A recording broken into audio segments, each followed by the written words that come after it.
You served for 8 years as a Democratic congresswoman from Hawaii. That was your ideology, I guess. So what happened? And before I ask you about your evolution, do you think that being a Democrat and coming from that kind of machine, it's much more of a machine, much more formidable, I think, than the Republican sort of chaos. Do you think that's given you an ability to do what maybe Republicans couldn't do? I'm just seeing how effective you've been as DNI in such a short period in being able to construct a narrative and stick to it and understand where the bodies are buried, and create, and figure out, not be naive, figure out what they were up to. Do you think that your Democrat background's helped you? I will say certainly my experience over all of these years that I've been involved in public service in the political realm has informed me very well in the work that I'm doing now. I think it would be too simplistic to say that just being a Democrat in Congress would lead to this, because I wasn't a typical Democrat in Congress either. Yeah. But you were the deputy head of the DNC. And I'll start there because to me, you mentioned, the ideology. I was certainly affiliated with the Democratic Party. I was a Democrat. I joined the Democratic Party back in my early 20s because I had to pick one. Yeah. And what I saw and was attracted to was really the values that I saw, Dr. Martin Luther King promoting, the values that President John F. Kennedy talked about, and the kind of leadership that he brought. I saw a party that fought for, the struggling working man and woman in America, those who were just trying to take care of their families and put food on the table and provide a better future for their kids. I saw a party that cared about, clean air and clean water for us to breathe and for us to live in and around. And that's what drew me to the Democratic Party, over 20 years ago. And you start to fast forward to see how the Democratic Party changed. And you go from then and you look fast forward to where we are now, where you have people talking about, this guy Mamdani in New York as the future of the Democratic Party. And he's a self-proclaimed socialist. Yeah. You look at AOC, same thing.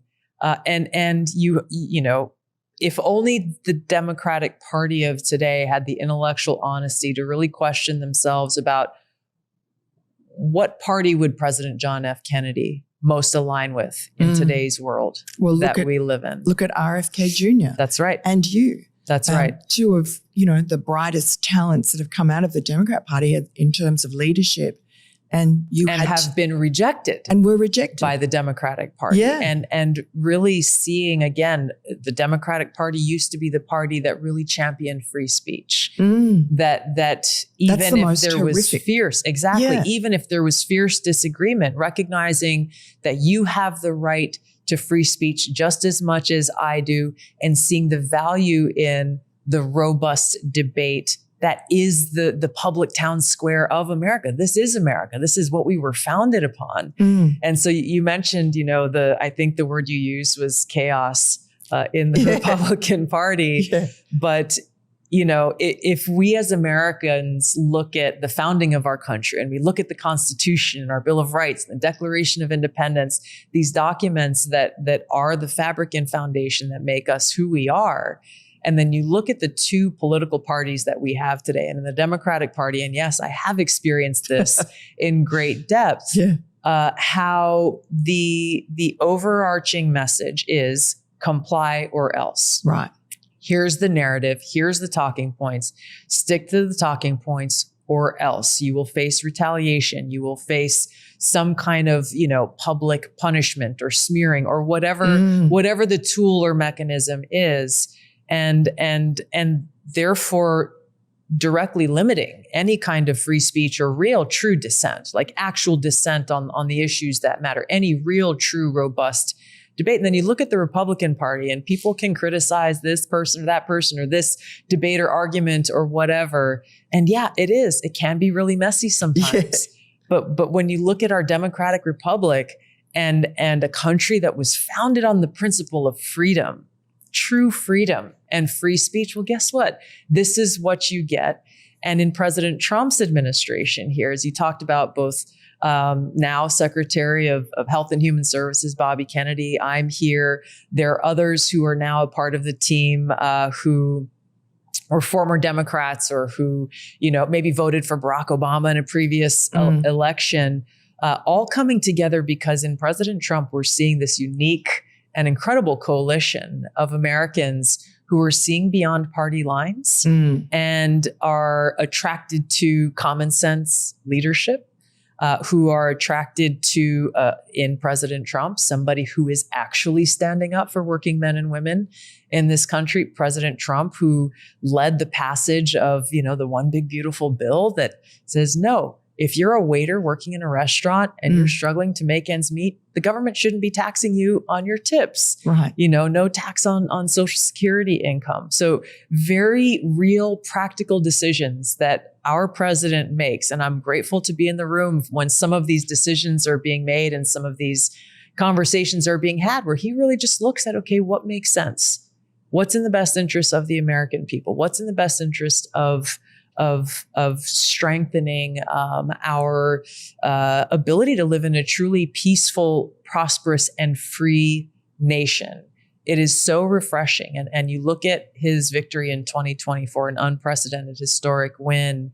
And I was grateful to have both been at rallies with him, but really Bobby Kennedy and I went around the country together and had conversations with huge crowds of people and seeing the ideological diversity, the political diversity of folks in those crowds who were attracted by people who were having real conversations about things that matter to themselves, to their children, to their families.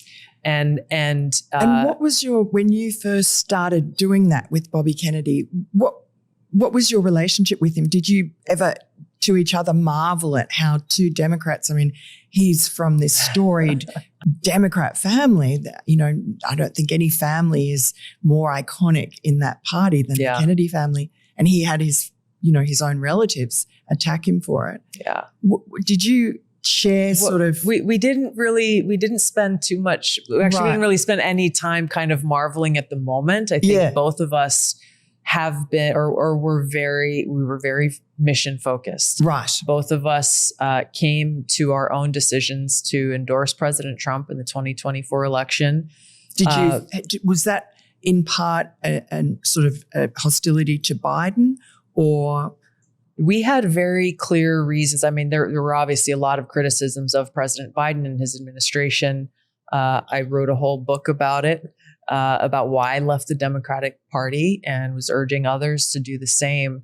But I think for both Bobby and myself, there were very positive reasons and motivations for why we decided to endorse President Trump and to actually spend months on the road going out and sharing with other people our own personal experiences and why we felt so strongly to leave our families and our homes behind and spend that time on the road because we knew he was the best president for our nation at this moment.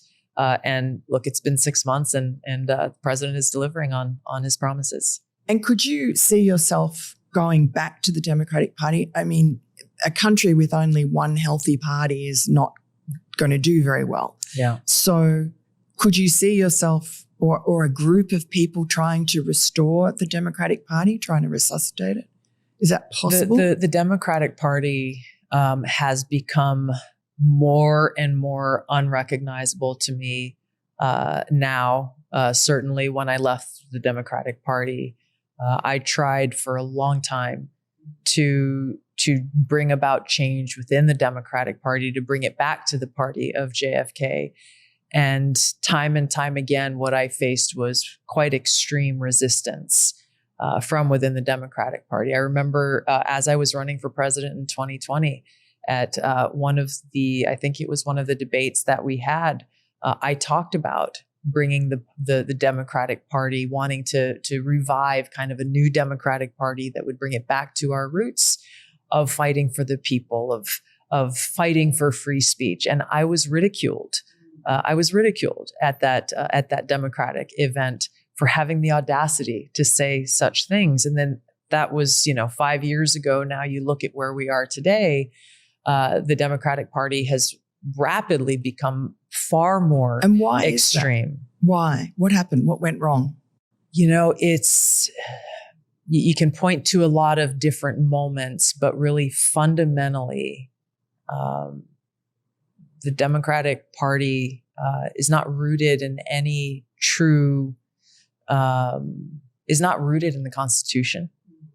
And you have people in positions of power within the Democratic Party. And if you look at their ideology and, their refusal, for example, to accept that there is such a thing as objective truth. And this is an often used for example. A man and a woman. Exactly. Yeah. It's an often used example because it's such an obvious one that we have people in the Democratic Party, almost everyone, who accepts this or promotes it and propagates that there is no such thing as a man or a woman. And then you take that a layer deeper of how is it that these people really don't believe that there is such a thing as objective truth. And many of the other positions that they espouse.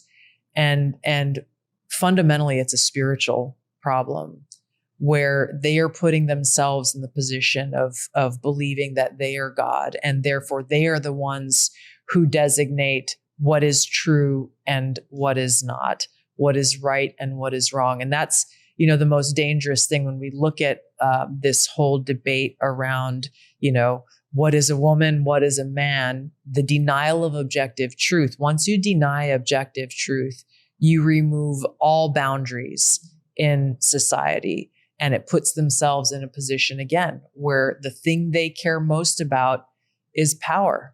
And so once you remove all the boundaries, then you can start to see and understand this rapid movement to a level of extreme that I would not have foreseen.